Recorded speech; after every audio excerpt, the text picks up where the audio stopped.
నేను ఎన్నికల కంటే ముందు ఒక మాట చెప్పాను. ఆ రోజు మీకు చెప్పింది అభివృద్ధి చేస్తాను. అభివృద్ధి తెలిసిన పార్టీ తెలుగుదేశం పార్టీ. సంక్షేమం చేస్తాం. సంక్షేమానికి నాంది పలికిన వ్యక్తి నందమూరి తారక రామారావు. Party Telugu Desam party. ఈరోజు నేను కష్టపడుతున్నాను. నా కష్టం కొంతమంది కోసం కాదు, రాష్ట్రంలో ఉండే ప్రతి ఒక్కరికి న్యాయం చేయాలి. మీ ముఖంలో ఆనందం చూడాలి, మీ జీవన ప్రమాణాలు పెరగాలి. కంటిన్యూగా నిరంతరం మిమ్మల్ని ఎంపవర్ చేసే దిశగా ముందుకు తీసుకుపోతా. అందుకే ఎన్నికల్లో మీరు చూస్తే మొట్టమొదటిసారిగా రాష్ట్రంలో జనసేన అధ్యక్షుడు పవన్ కళ్యాణ్ గారు ఈ రాష్ట్రంలో ప్రభుత్వ వ్యతిరేక ఓటు చీలకూడదని ఒక మంచి భావంతో ముందుకొచ్చి ఆ రోజు పొత్తుకు నాంది పలికారు. ఆ తర్వాత బీజేపీ జాతీయ పార్టీ రెండోసార్లు అధికారం ఉన్నారు, మూడోసారిలో అధికారానికి వచ్చారు, నాలుగోసారి కూడా వస్తారు. అందుకనే వాళ్ళు ముందుకొచ్చి మన రాష్ట్రంలో పొత్తు పెట్టుకోవాలంటే రాష్ట్ర ప్రయోజనాలు దృష్టిలో పెట్టుకుని ఆ రోజు మనం పొత్తు పెట్టుకున్నాం. ఈరోజు ప్రధానమంత్రి గారు ఉపన్యాసం మీరు చూశారు. సింధూర్ గర్వకారణం. ఎక్కడ కూడా ఒక్క వ్యక్తిని చంపకుండా ఎవరైతే మన ఆడబిడ్డల బొట్టు చెరిచేశారో అలాంటి టెర్రరిస్టుల్ని అంతం చేసిన పార్టీ ఎన్డీఏ, అంతం చేసిన వ్యక్తి నరేంద్ర మోడీ గారని చెప్పి మరొకసారి విజ్ఞప్తి చేస్తున్నాను. అయితే ఆ రోజు ఒక మాట చెప్పాను. నేను సూపర్ 6 అని తీసుకొచ్చాను. కార్యకర్తలు ఇంటింటికి వచ్చారు, ఏం చేస్తామో చెప్పారు.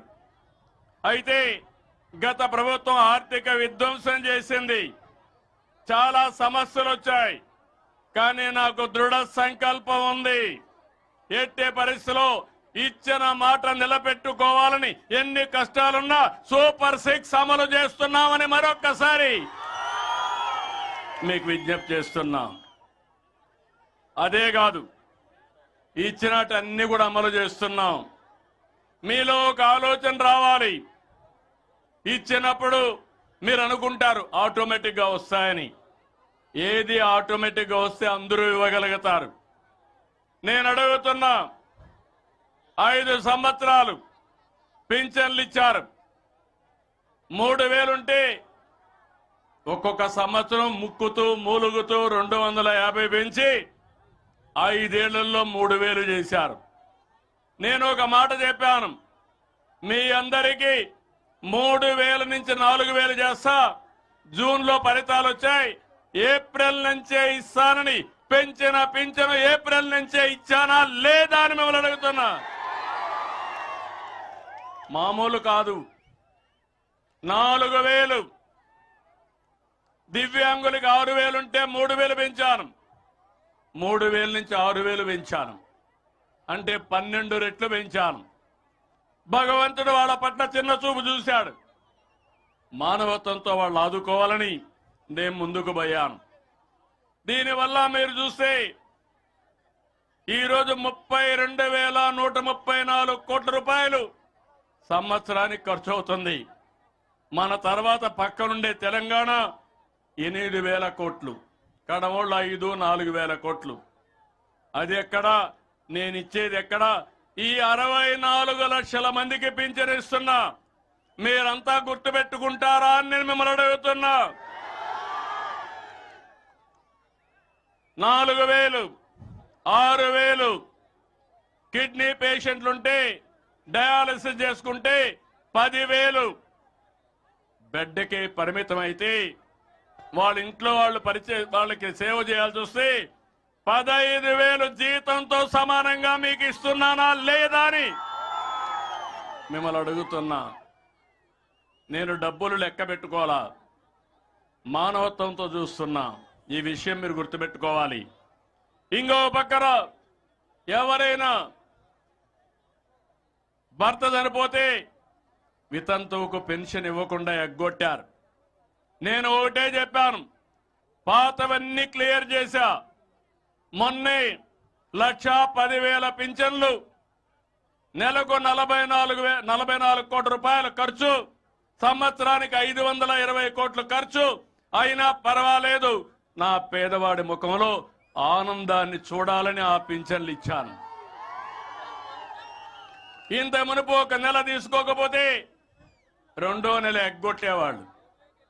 2 నెలలు తీసుకోకపోతే వచ్చేదే కాదు. ఇప్పుడు 3 నెలలు ఎక్కడైనా ఉండండి. ఆ రోజు వాలంటీర్ వస్తేనే మీకు పింఛను. ఇప్పుడు నువ్వు బంధువుల ఇంటికి పోయినా నేను ఇస్తా, అక్కడే ఇస్తా. నరేగా పనులు చేసినా అక్కడ ఇస్తా, హాస్పిటల్లో ఉన్నా అక్కడ ఇస్తా. మీరెక్కడున్నా అక్కడ ఎత్తుక్కుంటూ వచ్చి మీ పింఛను నెలకు మొదటి తారీఖునిచ్చే బాధ్యత నాది. ఏం తమ్ముళ్ళు, ఆనందమా? అయితే ఇంత చేసిన ప్రభుత్వాలను మర్చిపోతారా మీరు? తప్పుడు ప్రచారం నమ్మతారా మీరు అడుగుతున్నా. మొన్నే తల్లికి వందనం అప్పుడు చెప్పారు, ఎంతమంది పిల్లలుంటే అంతమంది పిల్లలకి ఇస్తామని చెప్పారా లేదా? అప్పుడు ఇచ్చారా? అప్పుడు ఒకరికే ఇచ్చారా లేదా? నేను చెప్పా, ఎంతమంది పిల్లలుంటే అంతమంది పిల్లలకి ఇస్తామని. ఒక్కొక్క కుటుంబంలో 2, 3, 4, 5, 6, 7, 8 మంది పిల్లలున్నా ఇచ్చిన పార్టీ తెలుగుదేశం పార్టీ, ఎన్డీఏ. వచ్చాయా లేదా? ఇచ్చామా లేదా? ఆనందం అవునా కాదా? వ్యత్యాసం ఉందా లేదా? ఇంకొక పక్క దీపం 2, దీపం నేనే పెట్టా మీకు. ఎప్పుడో ఇచ్చా, అన్నను మర్చిపోయారు. దీపం పెట్టిన అన్నను మర్చిపోయారు. అప్పుడప్పుడు మర్చిపోతారు. కొత్త పిచ్చిగాళ్ళు వస్తే ఏదో మాయ మాటలు చెప్తే ఓసారి ఏమరపాటు వస్తుంది, ఆశపడతారు. ఉన్న నాలుగుకి మందే, కొండ నాలుగుకి మందేసి ఉన్న నాలుగు పోయినట్టు మీరు చేసిన పనికి మీ భవిష్యత్తే అంధకారం అయ్యే పరిస్థితి వచ్చింది. అందుకే ఈరోజు 3 సిలిండర్లు, 2,700 కోట్లు ఖర్చు. మా ఆడబిడ్డ వంట సుజావుగా చేయాలని ఈరోజు వంట గ్యాస్ ఉచితంగా ఇచ్చానంటే అది మా పట్టుదల, మీ మీద ఉండే ప్రేమ. ఇంకో పక్క ఈరోజే ఇంకొక పెద్ద కార్యక్రమం. ఎవరైతే అన్నదాత సుఖీ భవ, దీంతో ఆగదు. అన్నదాతకు నేను భరోసా ఇస్తున్నా, చంద్రన్న ఉన్నంత వరకు మా రైతుకి భరోసా లేదు, ఉండదు, ఉండబోదు. ఇది నా ప్రామిస్ మీకు అందరికీ. అదే సమయంలో రేపు 15 హుషారుగా ఉండండి అందరూ ఆడబిడ్డలు. స్త్రీ శక్తి డాక్రా సంఘాలు పెట్టింది నేనే, అవునా కాదా? అయితే ఆ రోజు మిమ్మల్ని డాక్రా సంఘాలు పెట్టి ఈరోజు ప్రధానమంత్రి గారు